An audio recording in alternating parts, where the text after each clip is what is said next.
के हाशिए लोगों के लिए की चिंताओं को अपने लेखन का विषय बनाया। कवि ऋतुराज ने मुख्य धारों से अलग हटकर समाज के हाशिए के लोगों की चिंताओं को अपना लेखन का विषय बनाया। इसका अर्थ ये हुआ कि कवि ऋतुराज जो है अपने मुख्य धारा का विषय किसे बना लिया गया? जो समाज में गरीब लोग हैं, जो समाज में पिछड़े लोग हैं, उन लोगों की चिंताओं को देखा और उनको अपना विषय बनाया और उसके बाद फिर उन पर कविताएं लिखनी शुरू की। देखिए यहाँ पर है भी, उनकी कविताओं में दैनिक जीवन के अनुभव का यथार्थ चित्रण हुआ है। यथार्थ का अर्थ होता है वास्तविक, मतलब उनकी कविताओं में जो रोजमर्रा की घट रही घटनाएं, वास्तविक जो हैं, जो वास्तविक घटनाएं घट रही हैं, वो अपने घर के आसपास जो घटनाएं देख रहे हैं, उनका चित्रण किसमें? उनको लिखे हैं, उनका चित्रण किए हैं किसमें? अपनी कविताओं में। उनका काव्य अपने आसपास की रोजमर्रा जिंदगी में घटित होने वाले सामाजिक शोषण और विडंबनाओं पर भरपूर निगाह डालता है।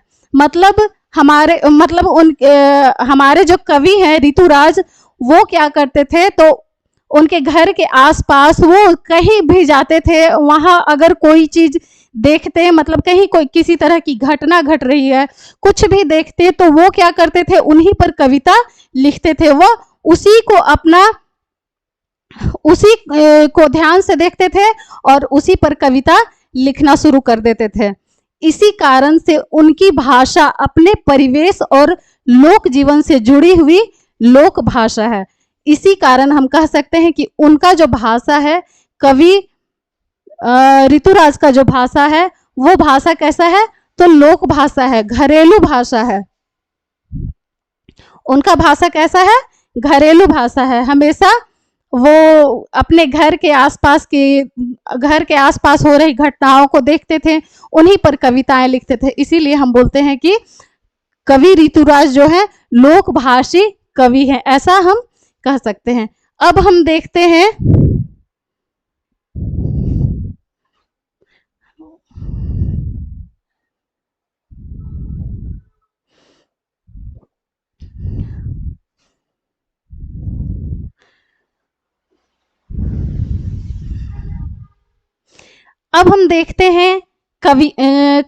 कवि परिचय तो हमने देख लिया। अब है कविता की बारी। कविता कन्यादान, जैसा कि बताएं कन्यादान का अर्थ बहुत ही मार्मिक टाइप सा होता है, मार्मिक जैसा होता है, जैसे कि एक माँ बेटी दोनों आपस में उनका बस वही तक साथ था, फिर दोनों आपस में अलग हो रहे हैं। उस समय का जो दृश्य रहता है वो बहुत ही मनमोहक होता है और बहुत ही ममता भरा हुआ होता है। तो हम अब देखते हैं उसी को कि कन्यादान क्या है। कवि ऋतुराज कन्यादान को कविता में क्या कहना चाहते हैं? तो कितना प्रमाणिक था उसका दुख, कितना प्रमाणिक था उसका दुख, लड़की को दान में देते वक्त। यहां पर कहने का अर्थ ये है कि माँ के बारे में बताया जा रहा है कि माँ का दुख इतना गहरा माँ का दुख था कि उसका कोई भी प्रमाण नहीं दे सकता था।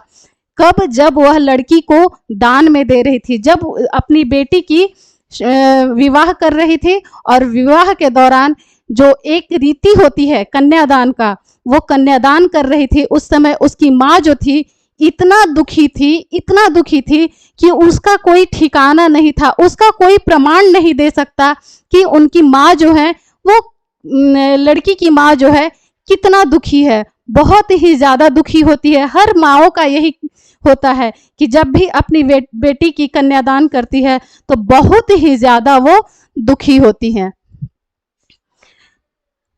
जैसे वही उसकी अंतिम पूंजी हो, लड़की अभी सयानी नहीं थी। जैसे वही उसकी अंतिम पूंजी है।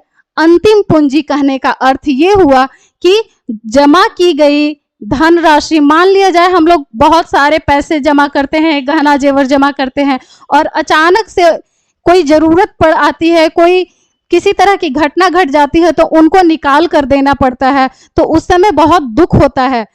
हर कोई को इस तरह दुख होता है कि मेरे पास इतना जमा की हुई धन राशि, गहना जेवर सभी निकाल कर देना पड़ गया, इतना बड़ा संकट आ गया, इतना बड़ा मुसीबत आ गया। एकदम सेम वैसा ही माँ का भी हाल होता है। जैसे कि माँ को ऐसा लगता है कि वर्षों से धन जमा कर रहे थे, वर्षों की पूंजी को हम निकाल कर अपनी बेटी रूपी पूंजी को निकाल कर दूसरे को दे रहे हैं, और उसके बदले में माँ कुछ भी नहीं लेती है। सोच सकते हैं आप कि एक माँ उस समय कितना ज्यादा दुखी होती है।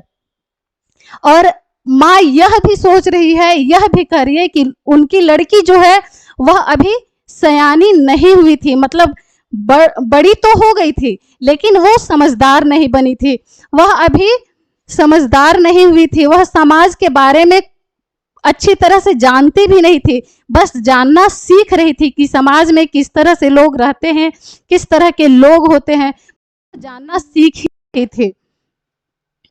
अभी इतनी भोली सरल थी कि उसके सुख का आभास तो होता था। अभी इतनी भोली सरल थी कि उसे सुख का आभास होता था।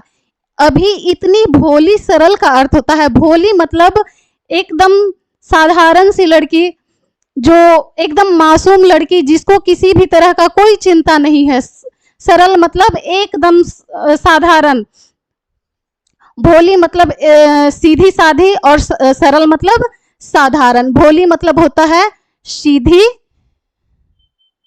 और सरल मीन्स साधारण।